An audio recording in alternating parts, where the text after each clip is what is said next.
Yo, what's going on, everybody? Welcome on into Coffee with Brodes. How are you today? I feel like my mic is going to totally fall on me. How are you? It's Friday. It's a football Friday. The Eagles head to Carolina. Does anybody care? I have no idea. I have no idea if anybody actually cares.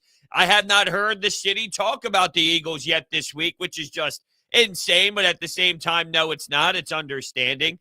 The Flyers, the Sixers are getting ready. Sixers had a game last night. You saw Tyrese Maxey, Joel Embiid, Tobias Harris. So they took care of business against the Toronto Raptors. I thought Kate Scott did a phenomenal job. I'm really looking forward to her tenure and how it all kicks off here following Mark Zumoff. And then, some MLB playoffs. The Houston Astros just whooped the ass of the Chicago White Sox in game one, which I expected a bit more of a fight by Chicago in that afternoon game for game one of the ALDS.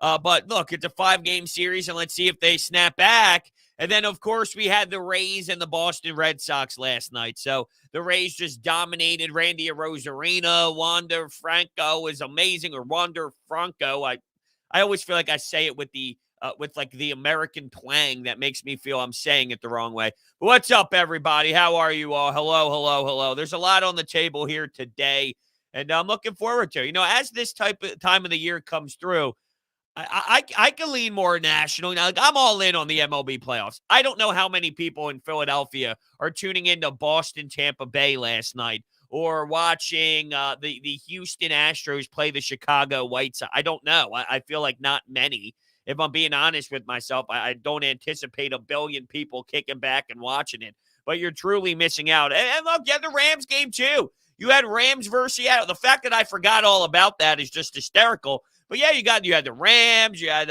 Russell Wilson and the finger issue. Geno Smith came alive and actually made some nice throws. He made that throw to Tyler Lockett that honestly should have been caught in the end zone. He dropped that on a dime. Tyler Lockett makes that play a lot of the times. That game happened last night. Matthew Stafford and the Rams win again. So it was a good sports night last night for sure. Amazing cup of coffee. I got my Starbucks fall. My fall blend. No, I did not see what John Clark just tweeted, so I am about to go check. Let's see. Well, Paul Hudrick said, really nothing has changed with the Ben Simmons situation. Sixers demands are high. They'd like him back. Simmons doesn't want to be here. I'm glad that now we're calling it correctly. That's on the so what is John Clark? Sorry, there's a lot going around right now. I don't know why I put my keyboard in like the most awkward situations ever, when I can obviously just put it in a spot that makes the most sense. The Sixers and Doc Rivers have had dialogue with Rich Paul about Ben Simmons coming to Philly and reporting, but Ben Simmons is resistant and emptied his home in Philly. Yeah, so nothing really that much. This is what they do, though. Look, they know the name Ben Simmons pops. So when something little and tiny and very, very super small comes up, they're going to make a story out of it. They'll make a headline of it. Shams of The Athletic will put out a 2-minute video on it on social media because people will replay it. John Clark will report on it, will retweet it. I'm not saying they're wrong for doing so. I'm just saying nothing really changed. This is no new information. Like, oh, they had dialogue about Ben coming back. Yeah, they probably have been. Like, hey, Ben, you coming back? Are you not coming back? Are you coming back? Are you not? Like, that's basic at this point. That's not shocking to me that they're trying to figure out if he's going to return and come to training camp or not. And we know that he's not. So, it's just a cat and mouse game. This is another stunt where the Philadelphia 76ers look like the good guys. Hey, come on, Ben, come on back. Come kick it back with us. We want you back. It's all the same message that the Sixers have been sending. So there really isn't much new on the front here. I do kind of want to look on this, listen to this clip, though. I'm curious what Shams says. Let's see if we can play it.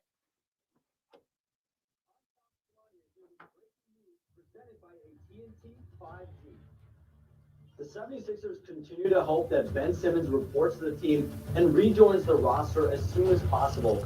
As one source told me, it's a waiting game. The 76ers front office, Doc Rivers, and agent Rich Paul have remained in dialogue about finding a way for Simmons to report back to Philadelphia, I'm told.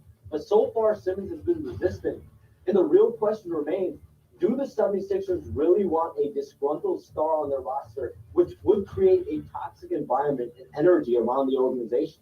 Simmons clearly appears done with the 76ers organization, as well as the city of Philadelphia. Sources tell me that Simmons has emptied his home in Philadelphia, has had his belongings all packed and moved out, and the place will soon go up for sale, as his mentality is that a trade is coming at some point. It's been clear Simmons has mentally checked out from the 76ers, and if he was ever to report, it would certainly be with short-term intentions. Philadelphia still wants Simmons back in the fold as part of the Eastern Conference contender, but after Doc Rivers and Joel Embiid's comments following Game 7 of their series against the... There's literally zero new information in this. Could you guys hear that, by the way, when it was playing? I tried to put the speakers up. I didn't know if you guys can hear it. The plan was for you too, so I hope you could have. But basically, I heard nothing new. Ben Simmons doesn't want to be in Philadelphia. Ben Simmons moved his apartment. Ben Simmons took his stuff from the apartment. Ben Simmons does not want to return to Philadelphia. I mean, like, no shit. Like, we literally were just told nothing new. It has been the same conversation for the last however many weeks. So I got nothing for you on it. Yeah. Yeah, they are, Joe. That's exactly what they're doing. Shams wants some clicks. Shams wants to put out the Athletic. I mean, I guess I don't blame them. If I'm working for the Athletic today and you're sitting around the conference room and you start putting your hands together and say, okay, what can we do today on a Friday to make something pop? How can we make our storyline something that would grab the most interest on a Friday before we head into the weekend? I got something. Ben Simmons. What else is honestly happening in the NBA world? Well, there is a lot actually with the stuff about the healthcare and all that, but those are ex-NBA players that the names don't buy. Ben Simmons, that name pops. Kyrie Irving not being vaccinated and not being allowed to play in certain spots, including New York City. Okay, that and Ben Simmons. Those are the major two. So not really anything. I saw spacing on the floor last night. This is courtesy of Connor. What's up, Connor? Yeah, look, I'm not getting overblown here. I'm not going too far. It is literally a preseason basketball game. So I'm not going to go to this wild level and start taking it to this nth degree. But, yeah, I mean, there's a difference when there's a ball handler that can shoot a basketball for sure. But dude, this NBA preseason, like we thought the regular season means nothing. The preseason is even worse. It's running up and down the floor and not really doing too much other than, hey, go get your conditioning level up. Go run a couple standard sets. Look, I get it. It's fun. I'm enjoying it. I love basketball. Basketball is fun to watch in general. So I'm never going to say, like, it's not awesome to have on my TV again, just to have Sixers basketball back. But I'm not taking away anything. Like, literally, I'm not taking away a damn thing, except for things like, okay, Tyrese Maxey added that step-back confidence in his repertoire. Little things like that. In terms of team play, I don't have anything for you. Philly Shad. Sorry, I hope I said that right. Shad. Kate Scott was actually good. Oh, she's good. She's professional as hell. She's funny. She had some jokes in there early with Allah, when the camera cut to her for the first time. She was like, well, this isn't Mark Zumoff. Or Mark Zumoff looks different. She's good. She's very professional. And I went through her tape after I saw the hire and listened to all her calls. And I literally heard someone who sounded very professional. I knew she'd be good. The Sixers were not going to replace Mark Zumoff with somebody that did not know what they were doing. She's very qualified. She sounds very good. And she'll only get better. You'll get into, and she doesn't even need to be, but I'm just saying she'll get into rhythm in terms of, you understood Mark Zumoff's phrases. You knew his style. We'll get adapted to Kate Scott's style. We'll get adapted to some of her cliches, some of her respected ways of calling the game. Like, I think she did a great job, and I'm looking forward to her. I think she's going to be loved. The way she's active on social media, she's always tweeting beers out there. Hey, Philly, what beer brewery should I go to next? She gets it. She gets it. She gets the vibe. She understands how to play into the Philadelphia sports fans, into the media and whatnot. So I'm all in, man. I think she's going to do a good job. I think she's going to do a good job. The preseason has been more competitive. Not really. It's up and down the floor. Let's get the pace going. Let's run up and down. I ain't got nothing for you in terms of actual play and competitiveness. Nah, doesn't really mean much to me.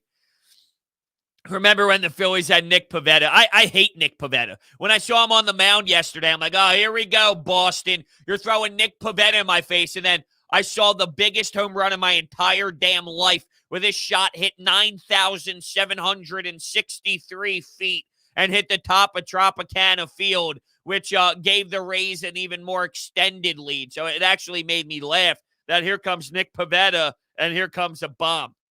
Oh, dude, Randy Arozarena is ridiculous. Franco is ridiculous. That team, I love it. I'm obsessed. I'm literally obsessed with Tampa Bay Rays baseball and the way that they play the game. They got studs on the bump this year. And it's not like they didn't last year with Blake Snell and all, but part of the reasons why that they collapsed last year, collapse is a strong word. You get to Game 6 of the World Series. That's unfair to say. But the reason why fatigue hit is because they had to utilize their bullpen so much. Now you actually have 3 young cats that can give you a little bit of oomph out of your starting rotation, and it plays a big role in the snowball. Over 162. Last year was only 60 games, and you could see the wall that they hit. Now over 162. Let's see if that journey continues to play. We got a $5 donation coming in from It's Your Boy. Did you hear about Portland rejecting an offer for Simmons, which included them giving up 3 first-round picks and 3 pick swaps? No, I did not see that part of it. I did not see that part of it. Hold on. Did Shams say that in the piece? Did Shams say that they rejected? Let's see. Portland. I'll say Trailblazers rejection. I don't know. Let's see. Can someone send me the report on where this was? It would. I mean, did this just come out? Because I did not see anything. Thank you so much for the $5, man. I appreciate that. I haven't seen it anywhere. I haven't seen any of the reports. NBC Sports Philly, I don't see it. Did it just come out today? It's a new report. All right. I do not see it on my Twitter feed. I don't see it at all on my Twitter feed. So can somebody maybe copy and paste it? Copy and paste it in the chat? Yeah, well, I mean, it's probably C.J. McCollum or Dame. I mean, I don't know. 3 first-round picks and 3 pick swaps are involved. It's probably not Damian Lillard in there. Maybe it's a C.J. McCollum and a Robert Covington kind of thing. Bleacher Report. Well, Bleacher Report's not a very I don't like Bleacher Report, but all they normally do is just report on what other people report. I don't see Bleacher Report putting that out there at all. I'm scrolling through all their tweets, and now I'm over 2 days ago.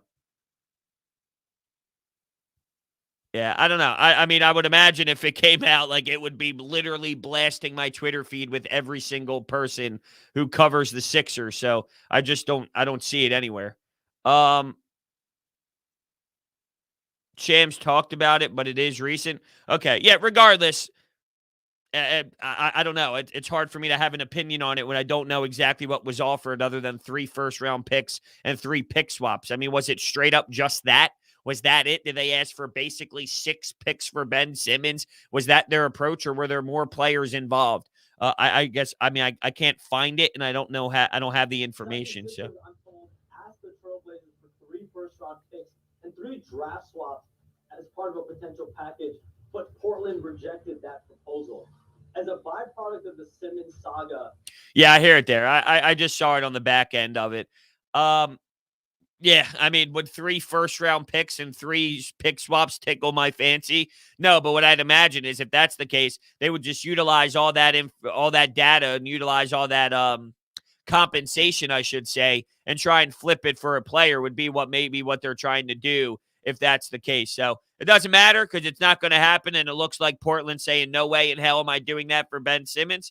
And okay, and it said as part of the package, but you would imagine if you're talking about C.J. McCollum and pick swaps and draft picks, C.J.'s the first name that comes out of their mouth. They don't say, oh, yeah, the package begins with the draft picks. It would be, oh, yeah, the package begins with C.J. McCollum and draft picks. So it's a little odd the way that they framed it. It's a little odd the way that Shams kind of mentioned it. So this is exactly what you don't want to do, Ethan. Why would you trade Ben Simmons for TJ McConnell?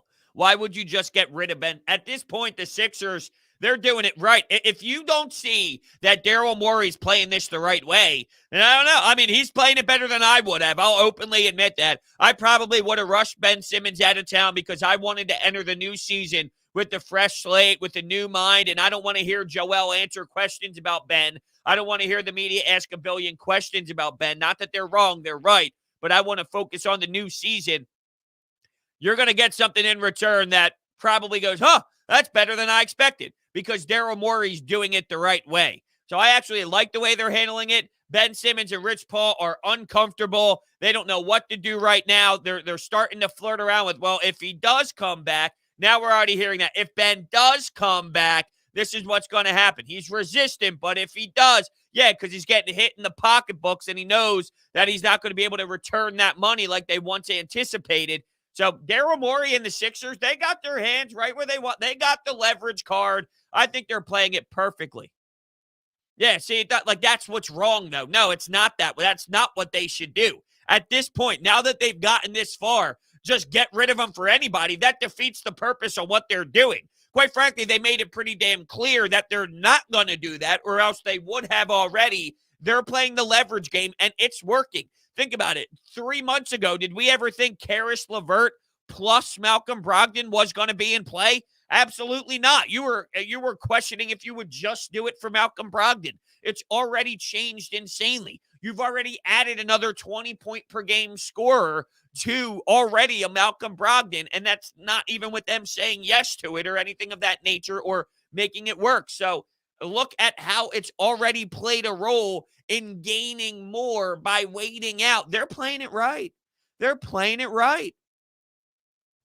They're doing a great job with it. I got to give Daryl Morey a lot of credit here, for sure. Oh, yeah. Well, I mean, it's a cat and mouse game. Rich Paul's leaking info. Daryl Morey and the Sixers are leaking info. And they're going back and forth, back and forth. Anything from Brian Windhorst or any of the Fox Sports people, that's all coming from Rich Paul. And then when you get some of the other information, it's coming from the 76ers. So it's just going back and forth. Yeah, for sure. You're right. You signed that contract. He's getting hit heavily. And now he's realizing, oh, damn. I'll sit out forever. Okay, Ben, you sit out all year then. You'll see how that hurts. You'll see the damage that does to you financially. Now, of course, he's got plenty in the bank to make up for it. But when you're accustomed to bringing in that type of revenue and putting away that type of money in your bank account, and then you no longer consistently get it and you're getting fined, it really starts to impact you, and it hits heavily. So I'm sure Ben Simmons is sitting there going, what the hell do I do now? How do we approach this now? And he's not feeling great about it. James, this doesn't even make sense, bro. Come on, man. Come on. I know you're trying to be funny, and that's cute on a Friday morning, but come on. We're better than this, right? Come on. What does that even mean? Not even funny. Didn't even make me laugh for half a second.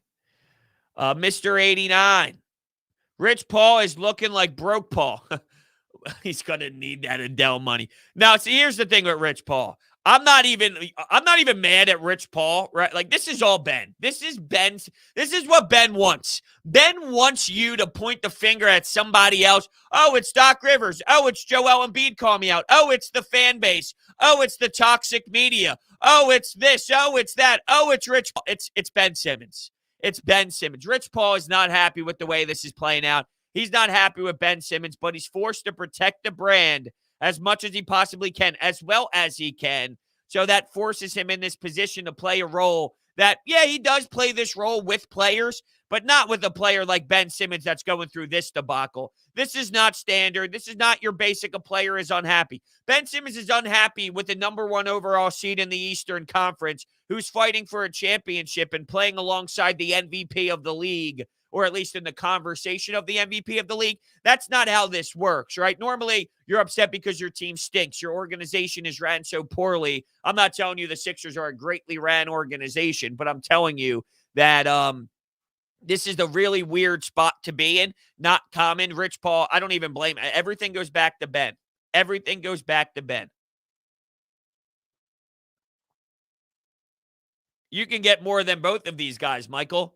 I mean, if you're just talking about the main focus of a trade at this point, you can probably get Karis LeVert and Malcolm Brogdon. So, it's so hard to kind of have this dialogue because it's always going to be, unless you're just talking about the starting piece to the trade. Would I rather have Brogdon or Russell? Probably Malcolm Brogdon. I like Russell. There's a lot of the drama, though, surrounding him and what he did in the past with his teammates. And whether that's old news or not, that does stick around the league, and people do remember that. And you think, wow, this guy's a snake. And I don't know. Do you want that in your locker room? And who knows? You could be a professional, put that behind you. Some players don't have any emotional ties to what went down, and he was a younger kid at that point. But still, but I would take Malcolm Brogdon for sure if you're talking about the starting point of a trade. But you can make the argument that Karis LeVert is more in that mix. And yeah, it's opening up the door now with the Karis LeVert stuff of Indiana to kind of get more interesting. Okay, so here is the Bleacher Report's trade idea. Jesus. And then Jamie Lynch of the 97.5 Morning Show said, whoever proposed this should just stop. Philadelphia, oh my God, it's a 5-way trade. This is where I get like, stop it. This is a joke, right? 76ers receive Lillard and Bradley Beal. This is embarrassing. This is why I don't pay attention to Bleacher Report or that nonsense. 76ers receive Lillard and Bradley Beal. The Brooklyn Nets receive De'Aaron Fox, KCP, and a 2023 second-round pick. The Trailblazers receive Ben Simmons, Harrison Barnes, Seth Curry, a first-rounder, and two first-rounders, and a pick swap from Philadelphia. The Wizards receive C.J. McCollum, Buddy Hield, Tyrese Maxey, 2 first-round picks, and a pick from Sacramento. The Kings receive Kyrie Irving, Tobias Harris, Nasir Little, and a couple second-round picks and a first-round pick from Philadelphia. What in the world is going on? You got a 5-team trade. Philly sending 6 first-round picks out. Tyrese Maxey's going here. Tobias is going there. Ben Simmons is going there. Kyrie Irving's getting flipped. And somehow the Sixers end up with Damian Lillard and Bradley Beal. That's embarrassing that's even reported. For real. Here's their trade idea. I mean, what? What do you think this is? NBA 2K22? For real. What a joke. What a joke. I do feel like LeVert would be great. Yeah, I mean, he's coming off of injuries, so you do have that in play. You know, what player is he now? Where is he at in his career right now with the injuries that went down? But if you think about compensation and you can add that to the list of things to get back in return, it could be a lot worse. If you're thinking about a package deal, it could be a lot worse.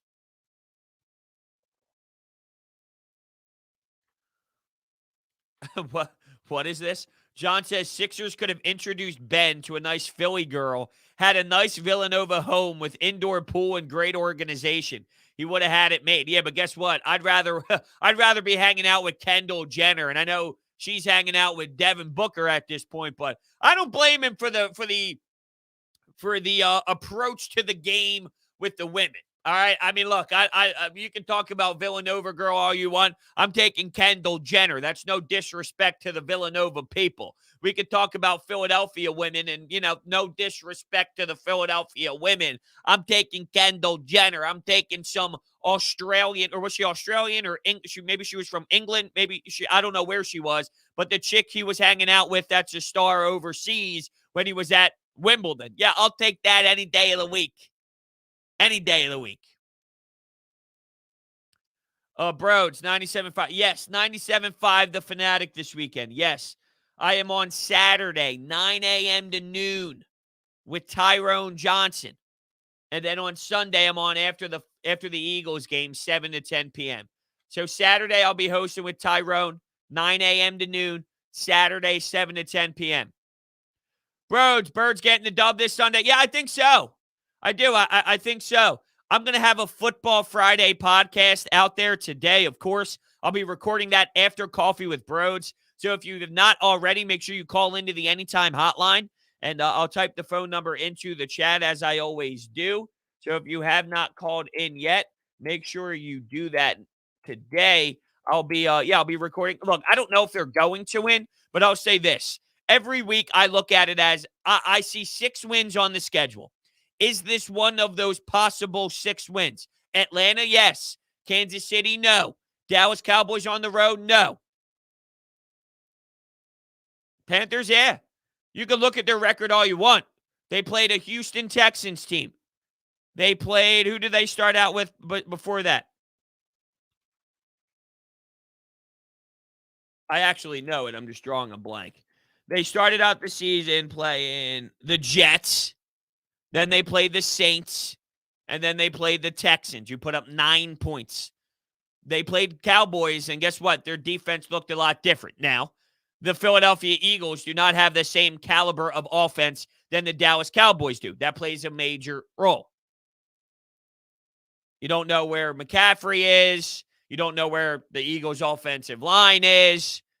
You got the whole debacle of whatever the hell Jonathan Gannon is running, where Fletcher Cox. I got so much to say on where Jalen Hurts is with his stats, where Fletcher Cox is after that press conference when Jonathan Gannon spoke. I can't wait for this Football Friday podcast. It's going to be a very interesting just to kind of talk about this team. But yeah, like I think it is possible. I'm not ruling it out. I do genuinely believe it is possible. It doesn't mean they will win, but they have a better shot than they do most weeks, considering where their football team is right now. Oh, so hold on. We got a response about the Bryce Harper thing. Wait, James said something. James's original comment was what? Oh, the Bryce Harper thing. What did he say? He responded a couple times. Let's put the original back up here. Let me find it first. Maybe I can't. Maybe I can't. He said Bryce Harper and Ben Simmons are almost the same. But he's put Bryce Harper in the same category as Ben Simmons. And they respond, Brodes, I'm not trying to be funny. Bryce is a great regular season player who comes up small and big. I mean, that's not funny. I'm still not laughing. You said you're not trying to be funny. I don't understand your approach. But not the promised land. I don't know. What are you possibly basing this on? Did you watch Bryce Harper this year?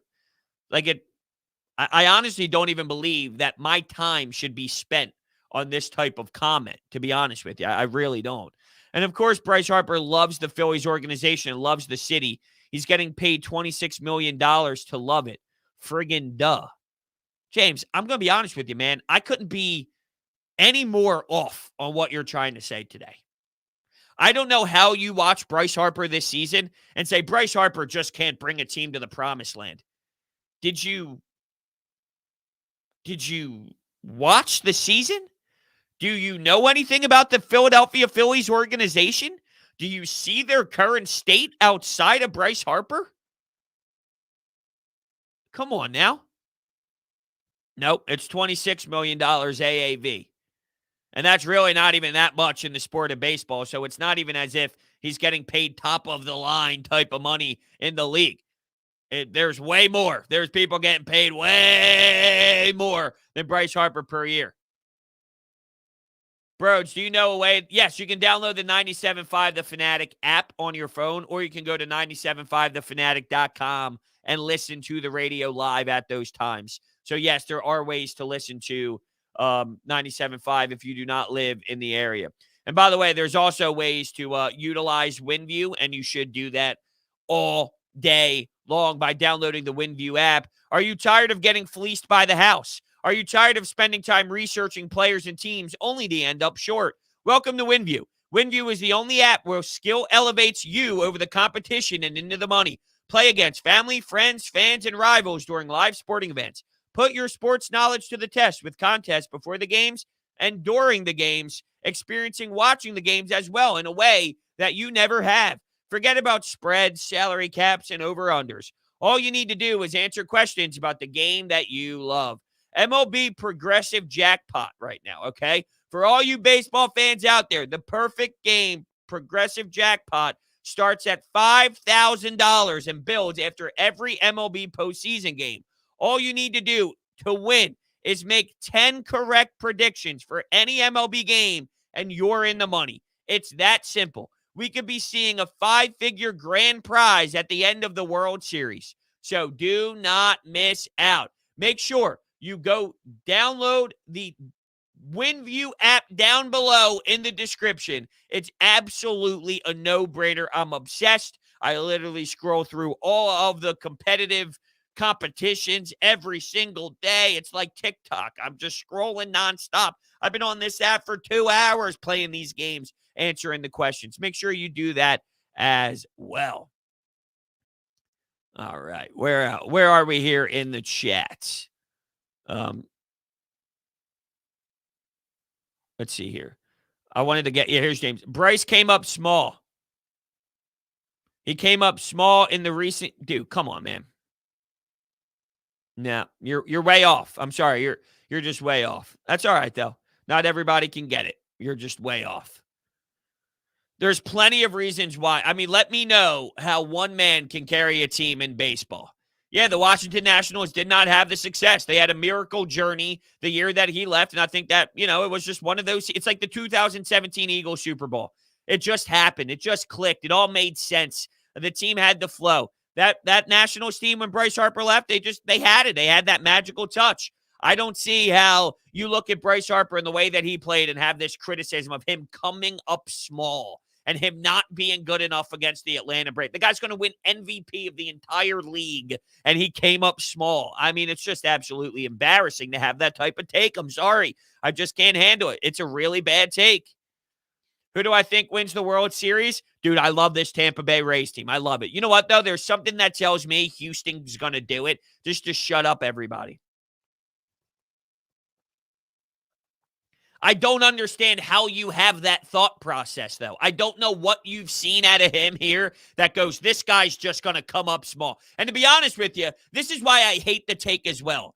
You have a great chance of being right. Do you know how hard it is to win a championship? And then now let's factor in, do you know how hard it is to win a championship with the Philadelphia Phillies, who are ran so poorly? Do you know how many things need to change? Now, I trust the fact that Dave Dombrowski is here and he can make the proper moves. But do you know how long it takes to actually put that in play? So what you're going to do is you're going to say that Bryce Harper has come up small over the next 3 or 4 years, when really it's not Bryce's fault. It's the fact that the organization is not even close to winning a championship. You'll put that on Bryce, though, for coming up small when it's really an organizational problem. And because it's so damn difficult to win, when they won't, you'll put the blame on the superstar instead of putting the blame on all the areas that it needs to be, which is Matt Klentak setting this franchise back 5 or 6 seasons for being a miserable failure in every way possible. So that's the issue. That's the issue. You're going to blame Bryce Harper not winning the ultimate prize on Bryce Harper, or you're going to put the Phillies not winning the ultimate prize on Bryce Harper, not the fact that this franchise isn't even close, not even close to winning a championship. So if this team is properly constructed, this is where I'll say you're right, James. If this team is properly constructed, they have a great bullpen, they got a really strong starting rotation, they have defense that makes sense, they have a good core, and Bryce Harper stinks it up, but everything else surrounding the team is championship caliber, and Bryce Harper comes up small by hitting 225 down the stretch, giving you no power numbers, I'll say, you know what, James? You were right. But until that happens, you can't do it. It's amazing. It's amazing. It is what it is. It is what it is. And I've been hard on Bryce. I thought the last couple of seasons were nice seasons. They were good seasons. This was elite. And we knew that he could be elite. This was elite. I have no idea how you wake up on October 10th today and you start freaking out about Bryce Harper not being able to put this team to the promised land. It's amazing, especially knowing that left field was a problem, center field was a problem. Historically bad center field production for the first 1 month plus of the season. Your Alec Boehm stunk to the point where he had to get sent down. Didi Gregorius is getting called out by Dave Dombrowski. He might not even have a job next year with the Phillies. Rhys Hoskins gets injured. Matt Moore and Chase Anderson both sucked. You didn't have a back end of a staff. Hell, you didn't have a front half of the staff other than one guy. Maybe Suarez is two. Come on, man. Come on. Come on, James. I appreciate the support, James. You know, part of sports debate is fun. It's fun. No hard feelings. This is what sports debate's all about. I appreciate you hopping in Coffee with Brodes this morning, but I'm just saying, it's a little absurd to have that type of thought process today. That's all I'm saying. Brodes is serving up the trolls for breakfast. Well, I'm pretty damn hungry. I'm not going to lie to you. I'm pretty damn hungry. So I don't know what I'm going to do after that. Maybe make some chocolate chip pancakes. I don't know. Maybe make some chocolate chip pancakes. Maybe make some eggs. I took my dad out to the diner yesterday, right? I had a fantastic, and I mean fantastic, Philly. I think it was technically called like the Philly cheesesteak omelet kind of thing. But it was just, oh my God, it was amazing. It had peppers, onions. I had a piece of scrapple off to the side. This thing was unbelievable. I wish I could have that. I can't. So I don't know why I mentioned it. I mean, technically I could if I wanted to. The Braves traded for every outfielder on the market, and Bryce carried the Phillies the last week of the season, especially with the Braves roster completed over match the Phillies roster. Yeah, no doubt. Yeah, did he play well against the Braves? No. Was he due after 3 months of dominance to fall flat on his face? Yeah, I mean, my point is just reality. That's all. You're putting blame on a guy. You're just saying he'll never be able to do it based off of what? You've never seen him with a legitimate, full, competent, and maybe younger when he's younger. Yeah, you know what? Maybe a younger Bryce Harper at 21 had a tougher time bringing a franchise to the promised land. 26, 27, 28, 29 Bryce Harper is a totally different version and more experienced baseball player. Yeah, I mean, when someone's 20 and 21 years old and labeled the face of baseball, yeah, you know what? Maybe he did come up a little small in some certain areas. But at the same time, there's a reason why you need a bullpen, a staff, and the pitching rotation and players surrounding you as well. There's multiple factors here. I just don't think it's fair to go with that approach. I just couldn't see it any other way than the way that I see it. I should do breakfast with Brodes. I mean, at this point, I should do coffee with Brodes, breakfast with Brodes, relaxing with Brodes, dinner with Brodes. Well, it's like keeping up with the Kardashians. It's just keeping up with Brodes. And just nonstop every day, I'm just hanging around on a camera. You know, you can just literally watch my day 24/7. There's a camera always around, a whole crew just following my life. Wouldn't be that grabby. I'd just be watching sports, going to the gym, having coffee, hanging out with the fiance, watching reality TV with her and the pups. You know what I'm saying? I don't know how great it would be, but maybe it is.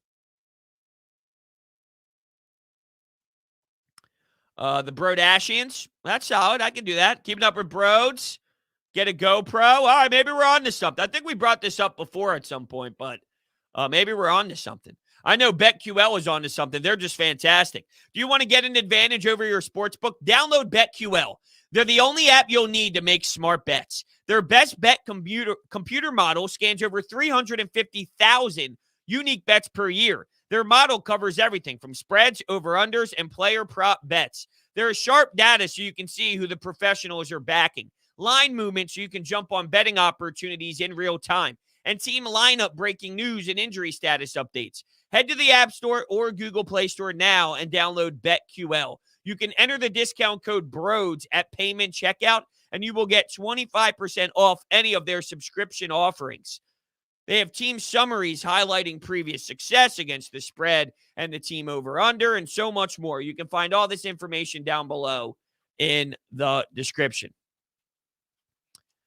Walking the dog with Brodes. That's hilarious. That's pretty damn funny. I know you're not a big college football fan. I'm a big college football fan. I just don't break it down to the level. I enjoy it. I thoroughly love those Saturdays to kick back and do nothing. I'm a fan of college football, but yeah, I'm just not like, I don't study it the way that I study other leagues. But if there was a matchup you want to watch tomorrow, well, yeah, I mean, of course, Penn State is the big one. I'm going to look at I don't even know. I didn't ESPN NFL scoreboard. That's how you know. I'm just so used to doing that. I don't even know what the big matchups are. I know Penn State, obviously, with the local ties, is a doozy, is a big one. Let's go to Saturday. No, I don't want Friday. I want Saturday. Oh, you got Oklahoma, Texas for a big game on ABC. I thought that would be a Fox game. Ohio State playing Maryland, Michigan, Rutgers, Ole Miss, Arkansas, Auburn, Georgia in Auburn. That's the 3:30 CBS game. That one's pretty big. Yeah, Penn State, Iowa is probably the biggest one on the market for sure. That's where my eyes go. I think that's the easiest one of them all. And I'm excited to see what Penn State is this year. You know, there's some buzz surrounding that team. Can they make some noise? How legit are they? You know, I'm pulling for them. I root for teams like I'm big on the whole. I'm rooting for any Big Five team. If college basketball, Temple, Villanova, St. Joe, I want any of them. LaSalle, I want all of them to do well when they play. So, like, I don't have an emotional tie to them. I want anyone in Philadelphia to make a run in the tournament. I want any team in Philadelphia to have success in their respected conference. And Penn State, you know, I don't feel that way, I guess, necessarily with their basketball program, but for their football program, you know, it's local enough to show them some support. I don't have an opinion on the Iverson beef. I haven't followed the Iverson beef enough to really know what's going on. And quite frankly, I don't care. I don't care. Is he upset that he's not coaching or something like that? I don't want him anywhere near coaching, or I don't want him. You know, I mean, he was a dude that was awesome, and he could be whatever he wants to be in terms of a presence and a guy that hangs around or whatever. But his beef with the Sixers, whatever. I mean, I got more shit to worry about than what Iverson thinks about being more around the 76ers. That's just me personally. I think Kate Scott's fantastic. I'm a huge fan of her. I think she's going to be great. I'm super pumped up to see her tenure start, and I can't wait to watch her kind of grow into this person that we love here in Philly, where we talk about as such a fantastic figure here. They won't let him be around the team. What does that mean? They won't let him be around. I see him around the team every day. He's at every game. He's at all these games. What do you mean they won't let him be around the team? He's not allowed to talk to Joel Embiid? Like, what's this mean? I mean, I don't know why I'm not a part of the staff. What does the staff mean? No, it's about the coaching. This is what it says. I've been retired for 11 years. I don't know how I'm not a part of that staff. This is Allen Iverson, a bit hesitant to talk about it, but he discusses his desire to be a part of the Sixers organization.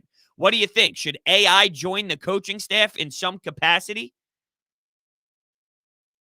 Yeah, I don't know. That doesn't really mean much to me, to be honest with you, but I guess I don't care enough about that. I guess. I don't have a passion about that. I don't feel hurt or upset or happy about I got nothing for you about Allen Iverson. This team can succeed with or without Allen Iverson being a brand ambassador. You know what I mean? Like, it has zero influence on winning a championship or not. Allen Iverson. With all due respect, I love AI. I love his mentality. But, you know, that doesn't really hit me. Now, I know Stephen A. did a crazy rant about it, right? Let's see. Was ongoing, and you couldn't win a damn practice game, let alone a real NBA game. Nobody was interested. You sucked. What did you do? It's amazing. You come to the rescue. Be there for us. You want to celebrate you and what happened. This is how you know there's not much to talk about in the NBA world. This is how you know it's a quiet NBA day.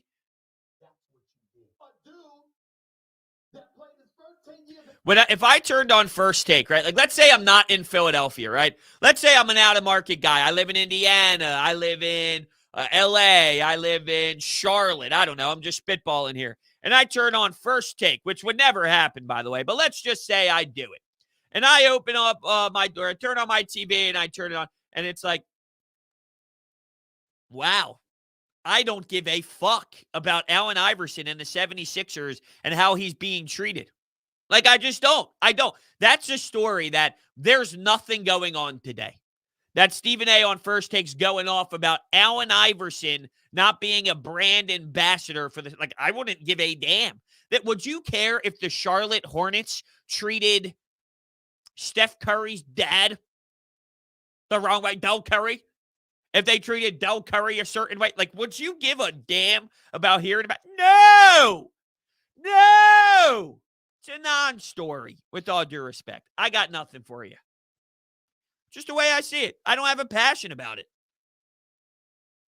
You're right, though. Stephen A. does have a relationship with Allen Iverson, so there is that type of tie there, which brings it out of him a little bit more. Maybe pushing an agenda to help AI out. Who knows?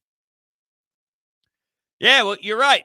You're right with the bet. Well, because now the Shams thing came out today, so everybody's going up in arms about what happened here. Like, now everyone's taking this crazy Shams thing out and like, I don't know, why does that bother me? That here's a new report. Nothing's new. Nothing's new. Maybe the fact that the first round picks, but that's not even what people are running with. Nobody's running with the Portland side of things with the draft picks. Everyone's running with Rich Paul and the Sixers have been talking. We knew that this is all part of it. It really is no update whatsoever. There's nothing new here. Nobody, that one guy, between Washington, Philadelphia, and New York, who has the best chance, nobody. There's nobody that's going to give them a fight and a run for their money to win this division. The Cowboys are by far the best team in the division, and it's not even close. Heineke stinks. The Eagles are not good. The New York Giants are not good. These franchises are just not in a good spot right now. While the Cowboys have an explosive offense, they have a lot of skill players. Kellen Moore is a really creative mind that calls a very strong, structured game. You can see the difference. There's not even one team that's going to push for them. It's just reality of it. Well, I love AI. I don't want to make it, I don't want to like downplay AI here. I love everything about Allen Iverson. I'm just saying in terms of where we are here with him being a part of the organization, could he be at some point some brand about whatever? Sure. I mean, I don't, that it doesn't impact my life. AI's there at games. I give him a standing ovation just like anybody else. Every time we see AI, we get that emotional tie because he's a dog and he's a warrior.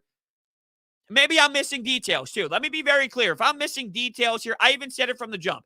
I have not, this isn't a story that interests me too much. I haven't dove deep into it enough to really have like this full assessment on every angle on what's happening here. So just from a very broad surface here, I got other things to worry about. I'd rather watch Tampa Bay, Boston Red Sox and watch an ALDS or watch the Chicago White Sox play the Houston Astros than take my time out of my day to listen to what Allen Iverson's doing with the 76ers right now in terms of beef. Like, that's just my personal opinion on it.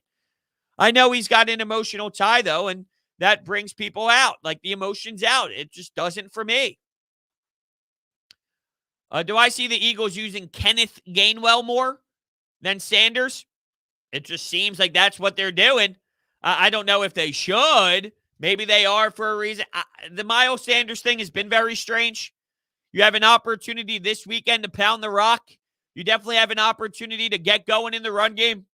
That's a hole that you can exploit with that defense. Now, defense can make plays. They can rush. They have a pass rush. They can create turnovers. But you can also gash them up too. So it's a little bit of this, a little bit of that. You can do a little bit of both. They can create turnovers, but you can exploit a matchup there.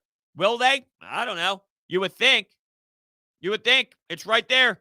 It's written right in front of you. This is how you can succeed. But it's never that simple. It always seems like coaches try and do too much, try and get too cute.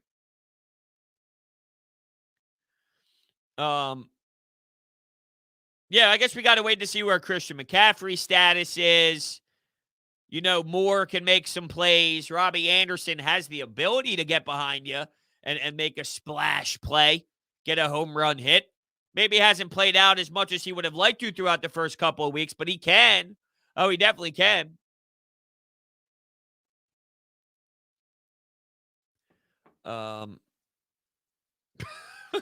It's like so random. I'd rather have Will Smith make decisions. Well, I mean, where are you coming up with that from? Why would you feel more confident in Will Smith than Allen Iverson? Hey, man, what's happening? Thank you so much for hopping in Coffee with Brodes this morning, man. How are you today? The Panthers defense is starting to look like the no-fly zone. Well, on paper at least. The new no-fly. Well, I mean, when you play the Cowboys, they can do that to you. They definitely can make you look a little bit more silly. But they have the ability to turn the rock, man. They can. They can turn you over. They can force a fumble. They can grab an interception, something the Eagles off a defense really can't do. Yeah, they had an interception because Pat Mahomes threw one over the middle. I didn't see this in real time, but when I was listening to Reuben Frank and Dave Zangaro speak, they basically thought that, look, it was possible that there was a flag on the play, and they thought basically that they had a free play. Pat Mahomes thought he had a free shot, so he threw it. Maybe that changes how many turnovers you forced as a defense. Jonathan Gannon looks lost, confused. He had no answers. He looked bad. And while you can say that Nick Sirianni and Jalen Hurts looked a little better offensively, yeah, they did. Yeah, they did. They played a really bad defense, but you're supposed to take advantage of a really bad defense. They did. Here's why I can't stand the Jalen Hurts stuff, and I'll talk about it more on this Football Friday podcast I'm about to record later today. He's racking up numbers with yards after the catch. His completion percentage is because they're not throwing the football downfield. It's just reality of the situation. That doesn't mean he stinks. It doesn't mean he's bad. But don't tell me that you watch him and you see the same that you saw in Cam Newton's prime. You see the same that you saw in Pat Mahomes the first 8 games. And I'm basing this off of the amount of yards he has had, right? The amount of yards that he's thrown for, the amount of total yards that he has throughout his first 8 games. Don't tell me he looks the same as Andrew Luck. Don't tell me he looks the same as Pat Mahomes. He doesn't. He doesn't. And it's not close. And it's okay to say that. So there's a lot more to the game of football than just, especially in an era where you don't run the rock, where how many yards he has. And it's okay. It doesn't mean he stinks.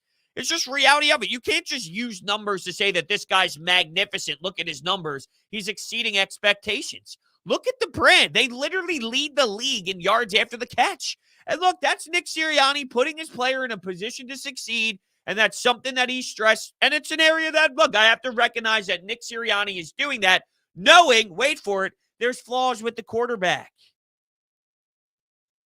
There's deficiencies with the quarterback. He's young. He can get better. No doubt. No doubt. I'm not writing the guy off by any means. But let's objectively look at it. Stop trying to make it seem like Jalen Hurts is a top quarterback in the league right now. He's not. He's not. And it's okay. I didn't expect him to be. But people are putting him on a higher pedestal. They're putting him at a higher level because of his completion percentage and his passes. But they lead the league in yards after the catch. It's simple what the game plan is. Throw the ball 3 yards and allow Devontae Smith and Dallas Goedert and Miles Sanders, get them the ball and let them work, which is allowing the offense to move for sure. It looks better than it did in week 2 and week 3 for sure. But let's not go overboard. That's all. That's all I'm trying to say.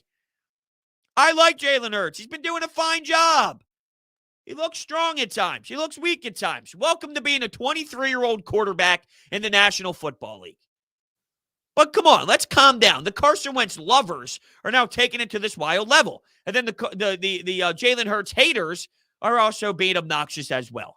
Why can't we just honestly assess it like we thought we had to? And I'll expand more on this for sure as we talk about this Football Friday matchup later on today. Like I said, if you have not already, make sure you get on over to the Anytime Hotline. I'll type the number one more time in the chat. 856-442-9805 is the phone number to hop on board to the Anytime Hotline number. Call in. I want to get your thoughts on the game. Make sure you get that in rather quickly here. We got a decent amount of calls, but make sure you chime in as well. I'm looking at how many calls we got in throughout last night and all. Normally, that's what people call in Thursday night, heading into Friday morning. Make sure you do that. Thank you guys all so much for another fantastic week here at Brodes Media. Make sure you check out the Schmoozed episode with Natalie Eganoff if you have not already. That was super fun. We hit on all the topics, Eagles, Sixers, Phillies, and coffee, of course. Make sure you do that if you have not already. And I will see you guys later. Thank you so much. You are the best. Catch you guys at another time. I've said that 6 times already. Hey, in case you don't know, I'll catch you guys later. I haven't said that yet. Catch you guys later.